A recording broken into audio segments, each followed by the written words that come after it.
Welcome to MMA on the Rocks. My name is Bill Welker. You are listening to episode 272 of the podcast. Unless you're joining me live on Facebook, YouTube, or Twitter, I think we're still in all three of those places. Anyway, I don't know. I can never watch the show live because I'm on it. So there's that. No UFC this weekend, but we did have Bellator and a fairly new promotion, Eagle FC, which is Khabib Nurmagomedov's promotion that he's been pushing.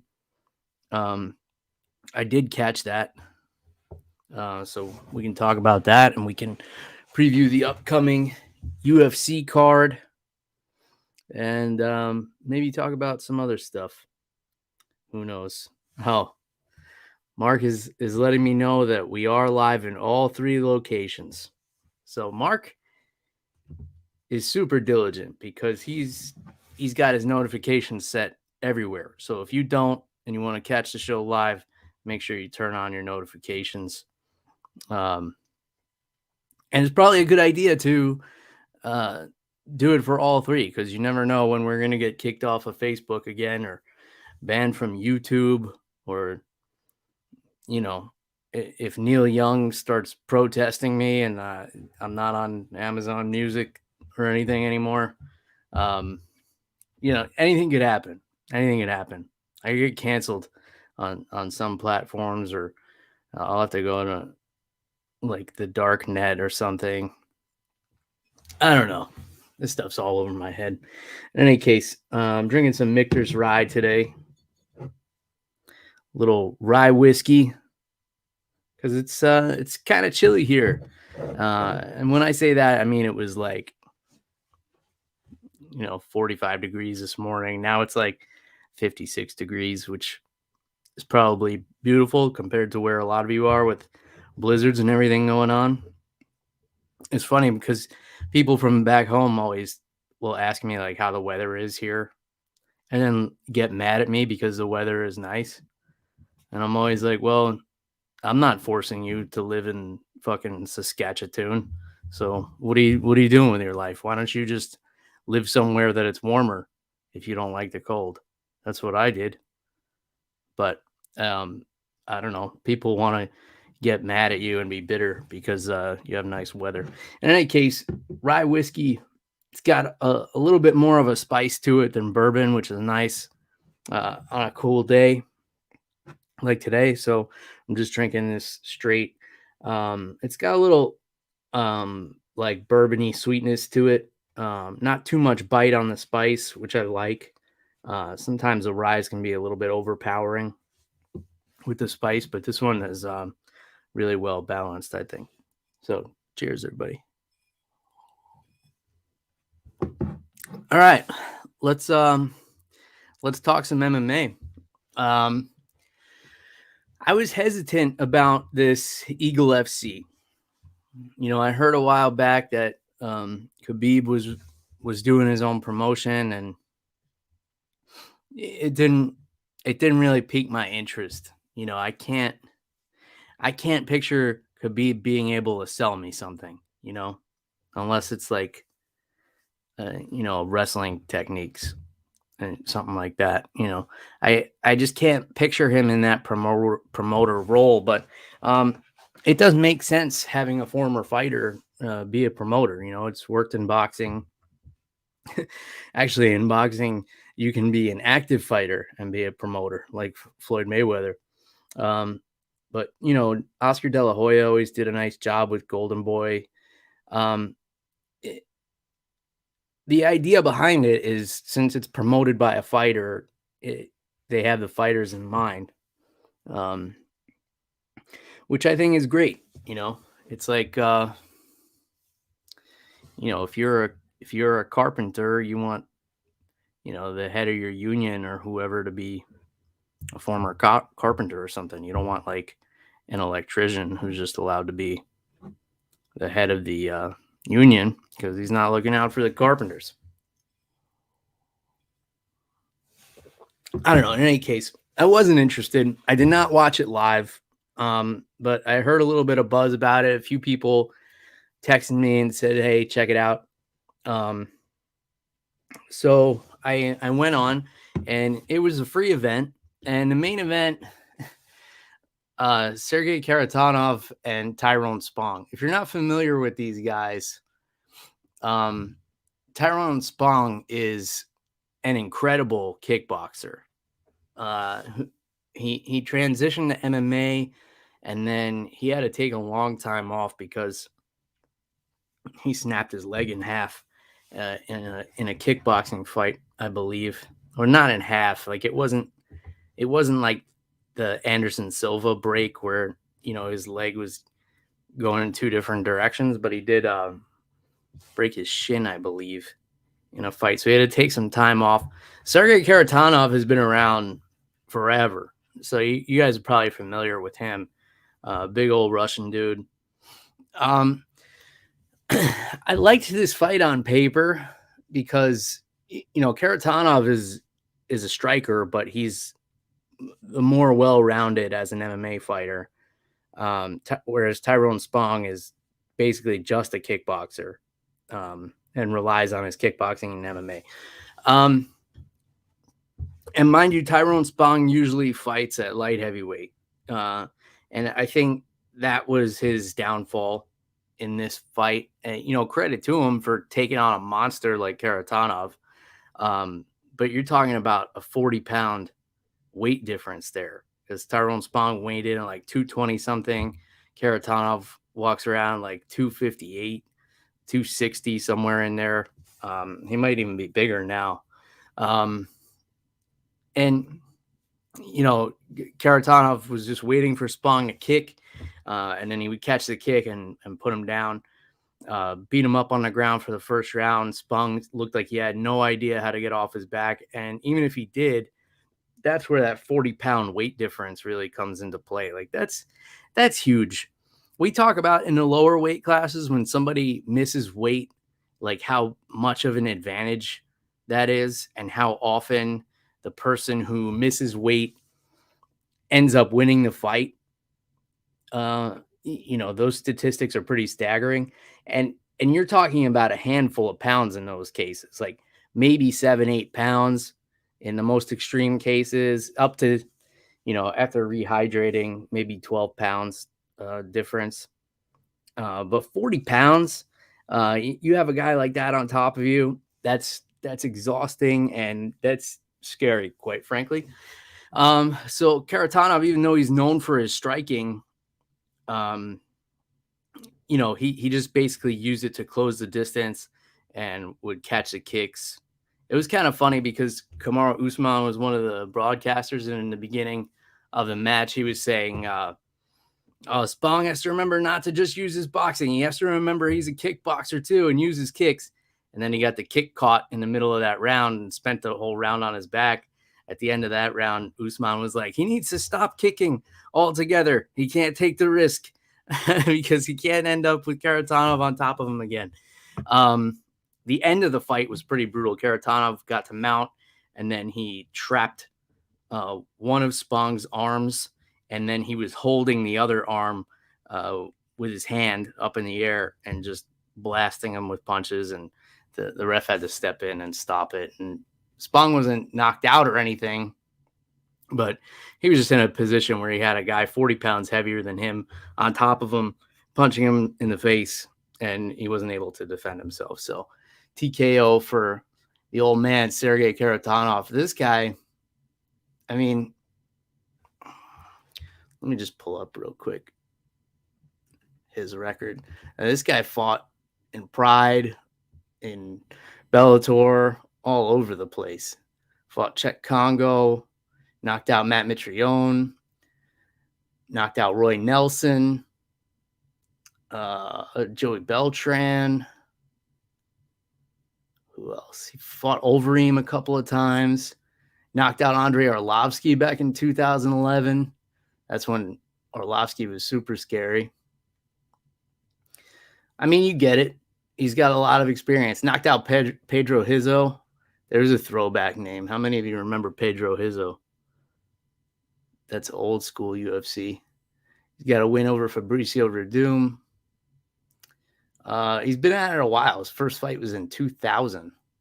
So 22 years. Kharitonov has been at it. I just thought, as far as this fight went, it was a physical mismatch. Like Kharitonov was just too big. Besides that, I thought the production was great on this. And the only thing I didn't care for, all right, I guess I'll start with the negative. They had a 4-man broadcast team, which I am never a fan of. I remember the PFL did that when they first started. I just feel like it's too much. Like sometimes even the 3-man team can be a little bit much. And for this, it worked well, though, because you had Chael Sonnen, you had Henry Cejudo, Kamaru Usman, and then some other guy who's the professional broadcaster, John Anik type role. And they worked well. They all 4 of them had good chemistry, and they weren't stepping on each other's toes, except when something like really exciting was happening. Then they were kind of, it's 4 guys kind of talking over each other. And but other than that, I thought the commentary was great. I mean, you guys know I'm a big fan of Chael, so I was going to enjoy his commentary no matter what. I thought Henry Cejudo would be annoying as a commentator, but he actually did a good job. He was professional. He had some good insight. He would respectfully disagree with the other guys and then back up his points. I thought it was good. They all had a good chemistry together. So that was cool. I would like to see a 3-man team. At one point, though, Usman, this was like one of the first fights on the main card. I can't remember which one he said this during.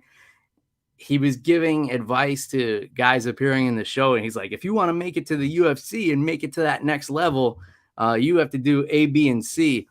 And I don't know if he even realizes he put his foot in his mouth, because obviously he's the champion of the UFC. He's of the belief that the best fighters are there, but he's working for Eagle FC. I would think he'd have to kind of push that brand so that, make it sound like they're on the same level as the UFC.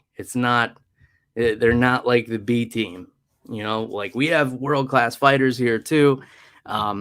So a little slip up there by the champ, but I don't know if he would have even realized, or if anybody would have told him like, hey, maybe don't say that the next level after this is the UFC. Maybe try and make it sound like we're on the same tier here, which they put on some great fights. I really enjoyed this card. I didn't think I was going to, and even like the pre-fight stuff, the pre-fight package they put together was really cool, because they had Kamaru, Chael, Cejudo, and Khabib just kind of sitting in a cage and talking about which fights they were excited for, and even that was good. They all had a good chemistry there. Khabib, of course, is very stiff on the microphone, very stoic, but he gave that very Khabib-esque, like, matter-of-fact breakdown. It's just, he's right to the point. He's like, oh, this is going to be a good fight because this is tough guy. Just, right to it. No, no fluff from Khabib. And the best part about it is, like, he's the promoter. He's supposed to be like the Dana White, Scott Coker. But he's just not, he's not a salesman. He's not like, oh, you guys have to tune in. He's just like, this is going to be good violence, and, watch it if you want. If not, I don't care. That's kind of his approach. But, yeah, once I saw Chael was on there, I was in. And then they actually did put a good card together. So Rashad Evans makes a comeback. And I was a little worried when I saw Rashad on there. I think he's 42 years old. We all remember how his UFC career ended, 5 losses in a row, whatever it was. It seemed like, he was getting knocked out a bunch, and it just wasn't healthy for him to continue fighting anymore. He goes away for however many years, becomes a fruitarian or a fruitarian. So he basically only eats like fruit and vegetables. So it's like more extreme than vegan, because I don't think he's even eating any grains or tofu or anything. I think it's just fruit and vegetables. So that's a little concerning. Like, you're a high level athlete and you're taking in 0 protein. It doesn't seem to make sense. So I didn't think this was going to go well for Rashad. It did. He took Checco down and held him down. I wouldn't say like beat him up bad, but dominated the fight. He got stuck in a couple of leg entanglements and was able to get out of them. Apparently, Checco is a good leg lock guy, so Rashad was able to scramble and stay on top. And he used that old school Rashad Evans top pressure, that hip pressure. He's always had some of the heaviest hips in MMA. Big dude, strong wrestler. That's the way it goes. So congrats to Rashad. I don't know what his plans are, if he's going to continue fighting or, he just wanted to end his career on a win. And, if that's the case, then congratulations, Rashad. But yeah, it was interesting because, nobody has great memories of the end of Rashad's career in the UFC. Like, it wasn't pretty, especially if you were a fan of Rashad, which, I feel like most people are. One of the favorite stories that I've had told on this podcast was by my buddy Billy Q, when he talked about the time he grappled Rashad Evans in a hotel hallway after one of his fights. And I guess there was some alcohol involved. And there's Billy with packets of blue cheese in his jacket that he had to take off his jacket to demonstrate a grappling technique on Rashad. And then the next thing, they were just rolling in the hallway. Yeah, so there was that. Then the best fight of the night, if you guys want to go back and watch this card, was free, by the way. It was on Flexcast, FLX. And all you had to do is give your email. Oh, just lost the page there. All you had to do is give your email address. There we go. Saved it. And you were able to log on and watch this. The fight I would recommend going back to watch, there's a couple actually, but Ray Borg and Cody Gibson. This fight was good. This was, Ray Borg moved up to 135, which I think everybody thinks he should have done a long time ago. He looked like he put on weight, but not like good weight. Like, he looked a little bit bloated, but I still think that, he could lean out a little bit and still fight at 135. He's saying he still wants to make the run at 125. He just feels better. He feels quicker there, whatever the case. But yeah, I think 35 is the place for him. However, in the beginning of this fight, Cody's a big kid. Let me look up real quick how tall he is, but he looked much bigger and much longer than Ray Borg. Let's see, where's his height? All right, 5'10" at 135. That's gigantic. 135 pounds, 5'10". So he was beating Ray Borg up a lot. Like, it's possible the first round could have been a 10-8. But then Borg comes back, finds his range, starts lighting Cody Gibson up, bloodies his face up in the second round, and then gets him on the ground, smothers him there.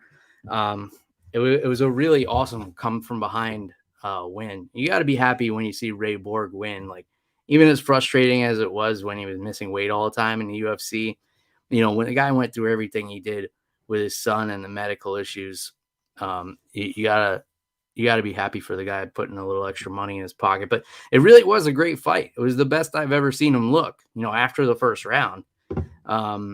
But he was able to really dig deep there. So that was an impressive performance. I guess, once you've been to such a dark place as having your child, really ill, and fearing for their life, getting in a cage fight probably doesn't seem all that scary. I would imagine, I can't put myself in his shoes. I can't even, it's tough to think about as another parent. But yeah, a really good performance, really good come from behind win. Ramazan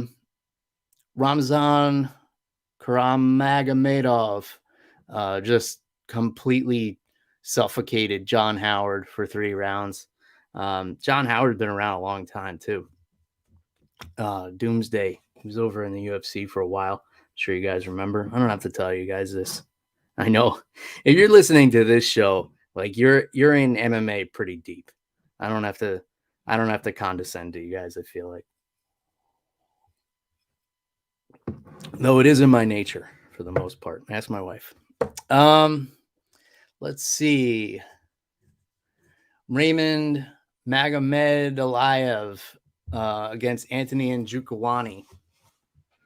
This was a first round TKO.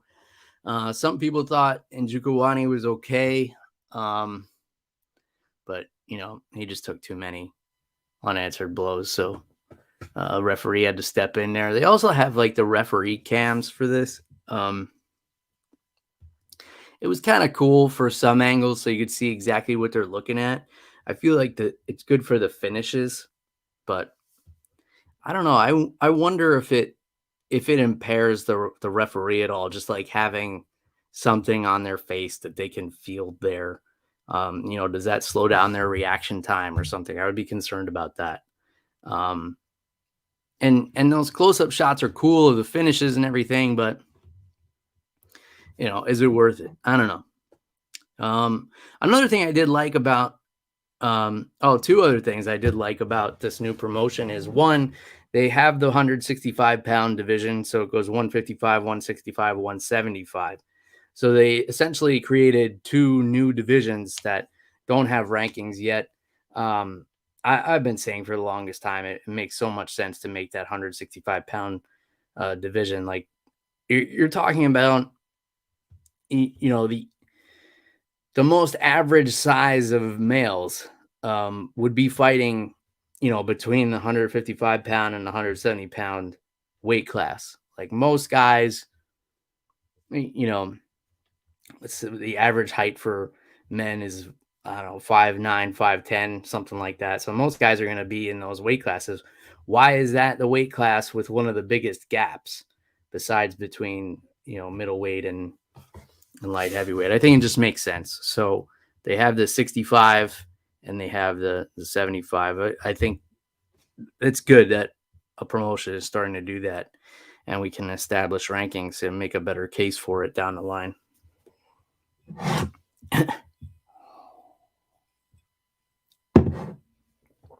All right. And the other thing, I just said there were 2 things I liked about it. I just started drinking, guys. I swear.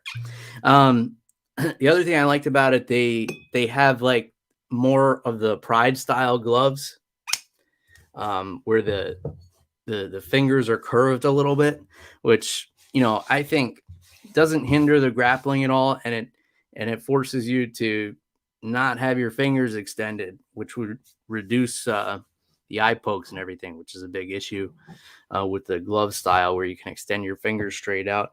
There's really no reason to ever have your hand fully extended, because even if you're grappling, you want to have more of like a hook or a claw than a spatula, so to speak. What else went on here? This was an interesting one. Dylan Salvador, TK win over Arman Ospanov. So basically, in between the second and third round, Ospanov's corner decided not to send him out for the third round, which was responsible of them. He had a leg injury. His leg was bleeding, and it just seemed like he wasn't going to have an opportunity to win the fight. So, they saved him from being out there, and it's a tough call as a coach. Like, I've never been in that situation, but I often think about what I would do if I was. Like, you kind of know, you know your fighters. Like, who's resilient and who can take a beating for 2 rounds and still possibly walk away with it, and who is probably going to continue to take a beating for another 5 minutes. And if you're able to make that distinction, you got to make the responsible choice. So good on those coaches for pulling their fighter out of there when they knew he didn't have a chance to win. Yorgan de Castro, who I've always liked, I've always been a fan of. I'm not sure what happened between him and the UFC. I know he had a few fights over there. He's exciting, man. He's one of these heavyweights that just goes for broke. He throws everything hard, bad intentions, and he submitted Shaun Asher with a standing guillotine that was actually really nice. This is another one I recommend you guys go and check out. Just go right on the Flex website, or what is it again? Flexcast, FLXCAST. Go on there and check out this fight. This was, I believe this one was on the prelims. But yeah, just sent Shaun Asher back up against the cage, and then he got a hold of that neck, and it got really vicious when he pushed his hips into it. And I think there was some kind of controversy where Shaun Asher didn't remember tapping or something, but it was very clear. I guess he got his blood cut off to his brain. Maybe he forgot he tapped or something. But it was a vicious guillotine by de Castro. So I would be interested in seeing him fight again. Like, there was so many reasons that I would consider tuning into this again. And there's not even a subscription or anything, So I don't know if they're going to continue just doing these fights for free, or if they have, I don't know, whatever sponsorship deal they have worked out. I don't know where their money's coming from or anything like that, but I'll plan to look into it. So I'll let you guys know what I dig up. And I don't know if they're going to end up going to a subscription thing, which I think is not bad. Like, I'm even on the bare knuckle one. It's like $4 a month, and you get every card on there. So that's not bad. I wish the UFC would move to something like that, even if it's like $25 a month or something. You get every pay-per-view. Like, I would pay that. I think that'd be worth it. And you get all the other content, like Ultimate Fighter, Contender Series. You get all that stuff too. I'd say that'd be worth it. Better than paying $75 a month for a pay-per-view, whatever it is now. 80 something with tax. Okay. Demarques Jackson knocked out the previously undefeated Miles Hunsinger. That was a good fight. Shaun Bunch, who a lot of you may remember, he's been around a while too. He was one of Henry Cejudo's main training partners when he was getting ready for the Olympics. Really great wrestler. He was an Olympic alternate twice, I believe. Super speedy, really fast takedowns.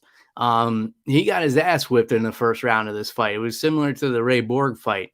But then, experience took over, and he was able to come from behind. And, was it?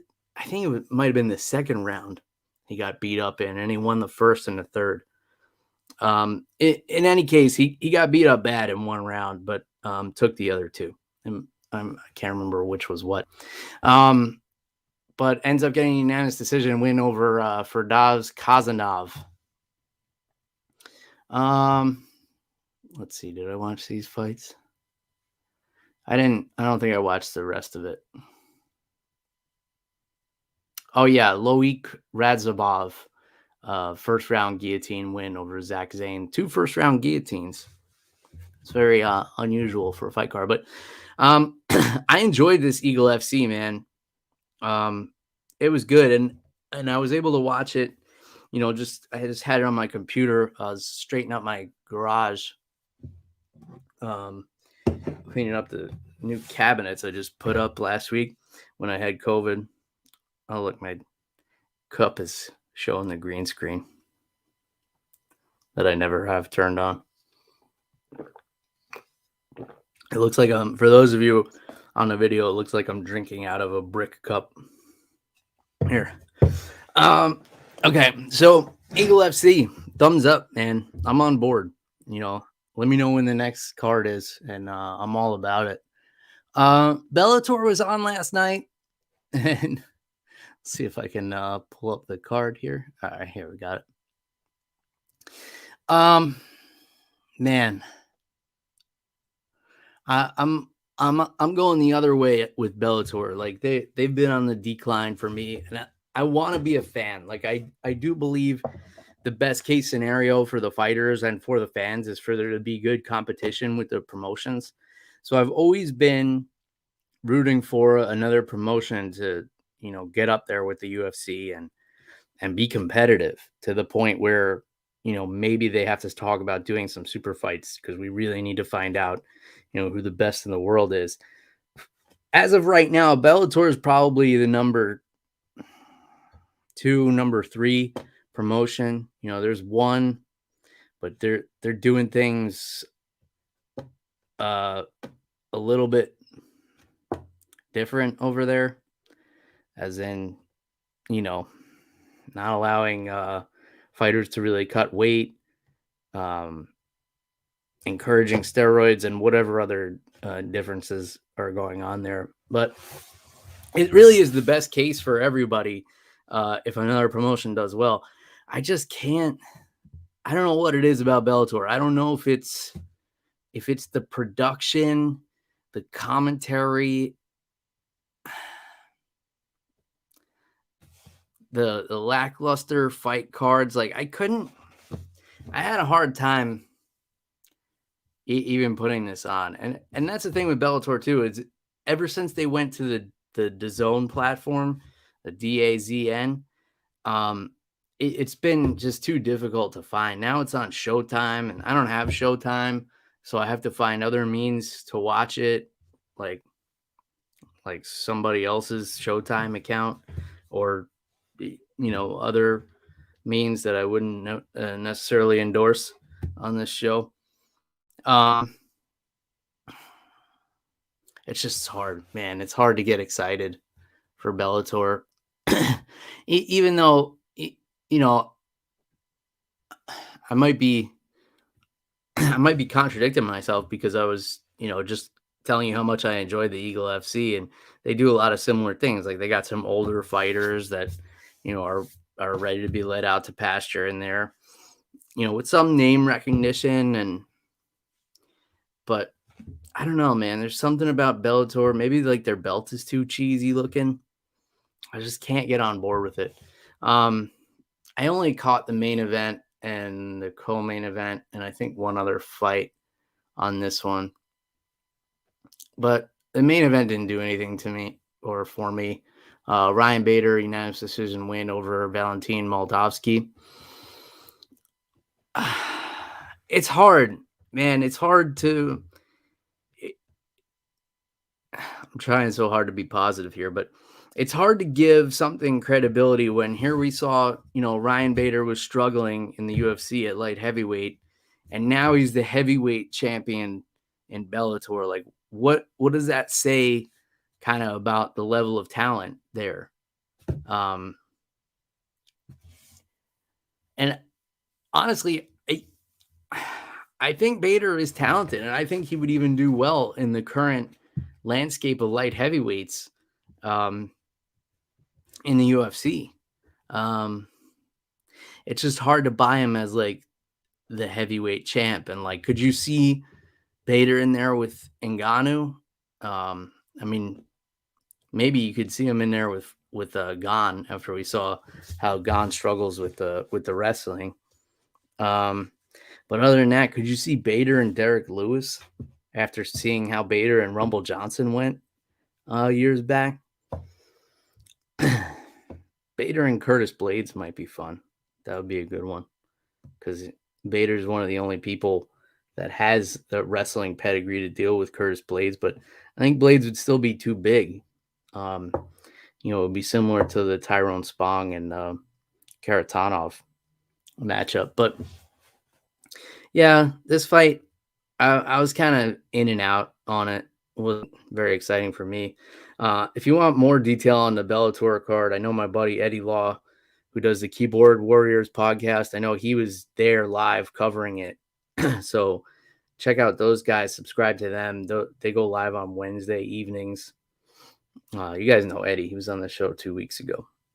So go check him out for a better breakdown on the rest of this card. Benson Henderson, split decision win over Islam Mamedov.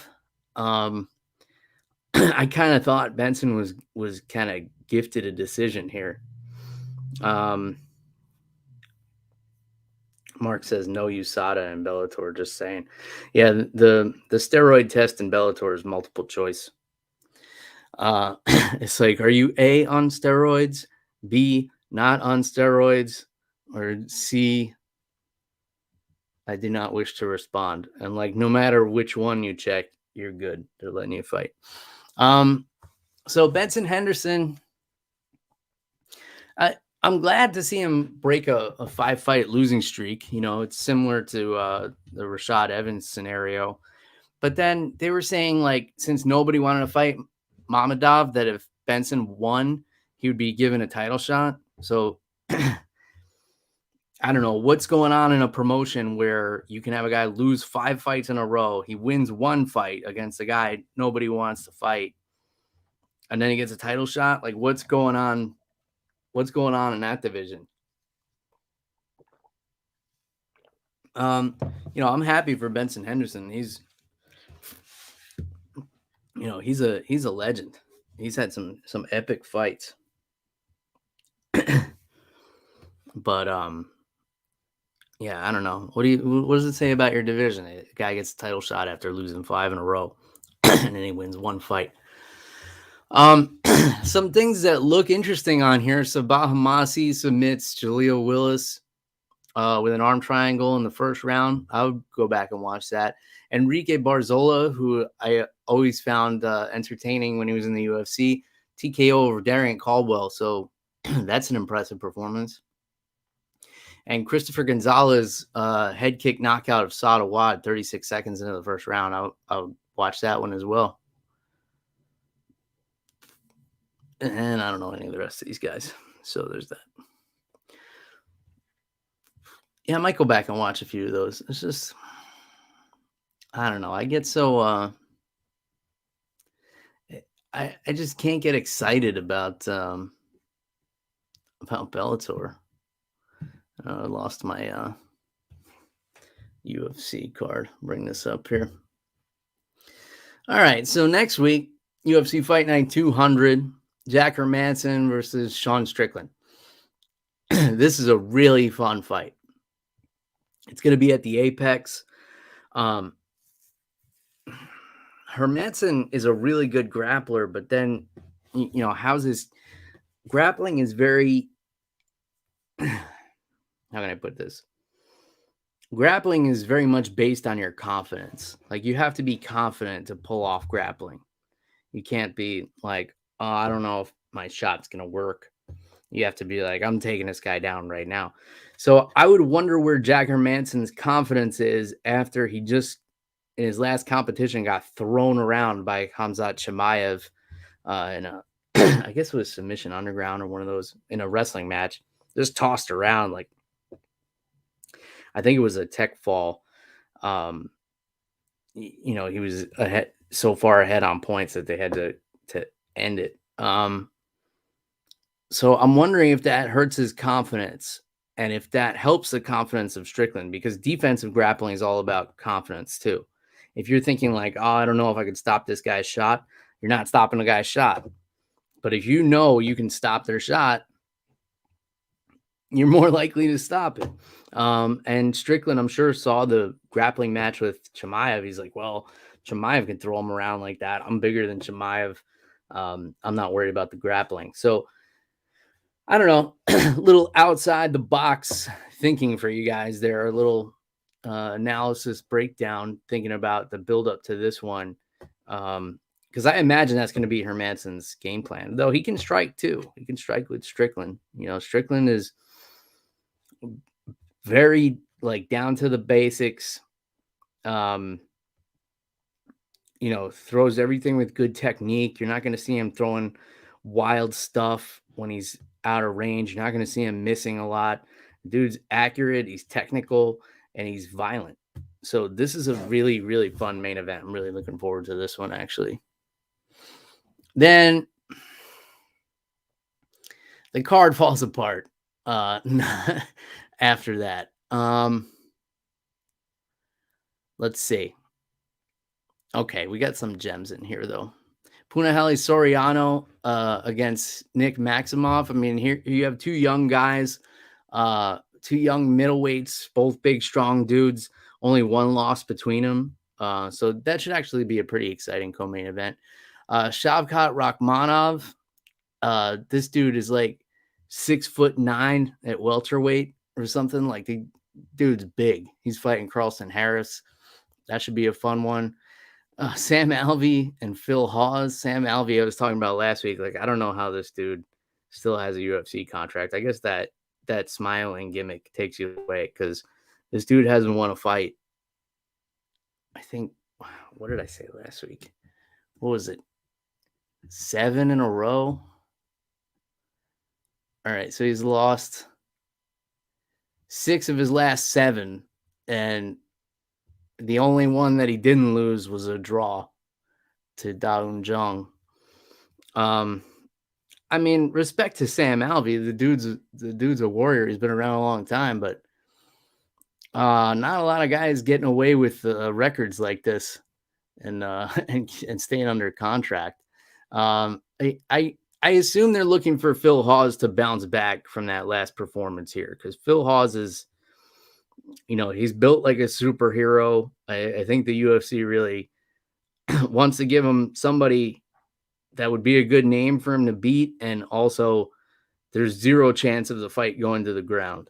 Because Sam Alvey, I think, has never shot for a takedown. Even in all those 6 losses in his last 7 fights, never thought to take the fight to the ground.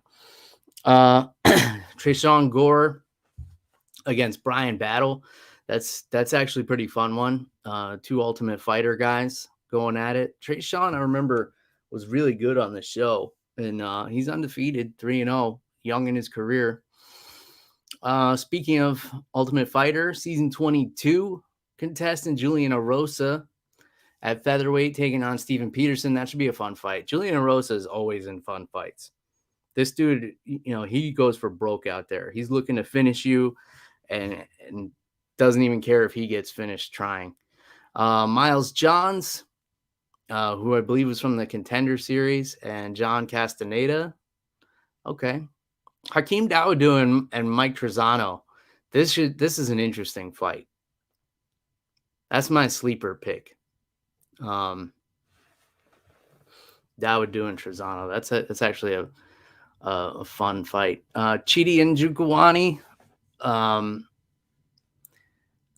and Marc-Andre Barrial. Okay, that's a fun one. Jason Witt and Philip Rowe. Philip Rowe, local guy here, trains at Fusion in Orlando. Just grappled Gordon Ryan not too long ago. So that should be cool. Alexis Davis and Julia Stolyarenko. Yeah, I'm not familiar with anybody else on this card, but, you know, at first glance, I wasn't too thrilled about this card, but now that I actually, like, really read the card, which if you can't tell, I'm pretty much, when you hear me reading the fights, previewing the next week, I'm pretty much reading the card for the first time. Like, so you guys get my initial honest reaction. Very rarely am I doing any outside research before coming on here and talking to you folks. In any case, I'm all out of Michters. So I'm gonna have to go fix myself something else while making some jerky on the barbecue, on the smoker rather. Yeah, I don't know if I told you guys about.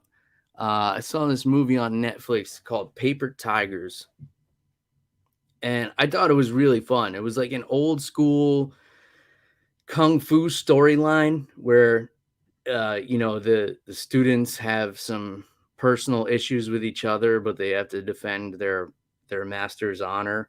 But it's set like in modern times. It's got really good fight sequences. It has the guy who does the Master Ken videos on Instagram, the Mick Dojo stuff. It has that guy who's, he's actually like a legitimate martial artist and actually a pretty decent actor. I like the banter in this movie. Like I like the just dudes like talking shit to each other. Like that's my favorite kind of banter.